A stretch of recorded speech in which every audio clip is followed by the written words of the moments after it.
210, descend and maintain 2000, I got you loud and clear. In the zone, got 23 seconds deep. Needs that, not center. How about now?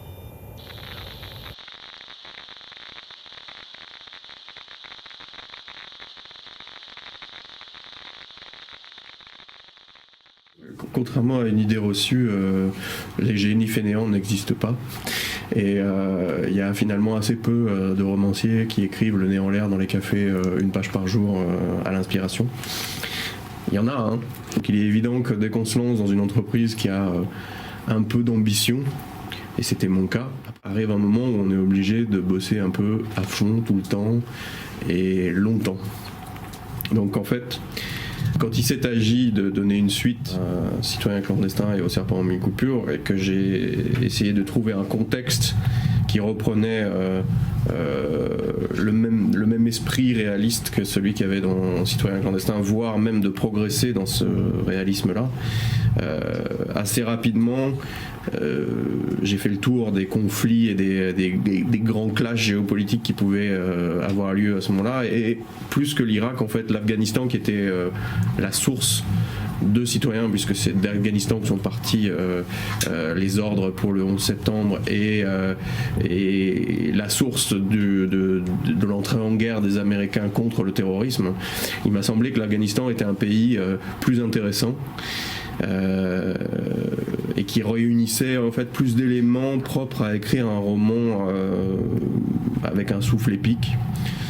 J'ai commencé à lire beaucoup sur l'Afghanistan. J'ai commencé à lire beaucoup sur les phénomènes qui s'y passaient aussi.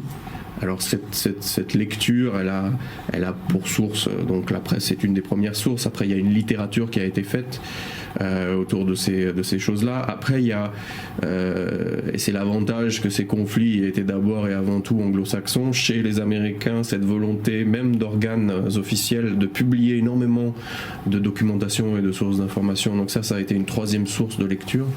Des dossiers faits par West Point, par la CIA, par le FBI, par le département d'État, par le Congrès, fait par le Sénat, enfin j'en passe et des meilleurs. Ils ont tous fourni une matière énorme qui a été ma première source de documentation. Par la suite, j'ai évidemment vu beaucoup de choses parce qu'il y a là une matière documentaire de l'image qui est très importante.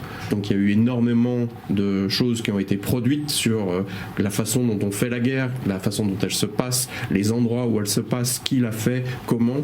La troisième source d'inspiration, ça a été de rencontrer des gens de là-bas ou des gens qui ont travaillé là-bas, j'entends travailler au sens large, donc qui ont éventuellement fait des choses sur place dans le cadre de ces conflits. Puis après, le livre se passe évidemment dans plein d'endroits, et au fond, il n'y a jamais mieux que l'expérience personnelle de ces endroits pour arriver à bien en parler. Donc il est évident que j'ai aussi voyagé un petit peu pour préparer différents aspects du livre. Cette matière, en fait, m'a donné énormément de points d'entrée pour me permettre de décrire la réalité de la façon la plus riche possible. C'est ce qui explique cette multiplication de points d'entrée, qu'à un moment donné, il y a aussi une multiplication de personnages, chacun portant finalement une petite part de la réalité, de l'ensemble de réalité qu'est ce conflit, ce pays, le trafic et l'histoire que traversent ces gens.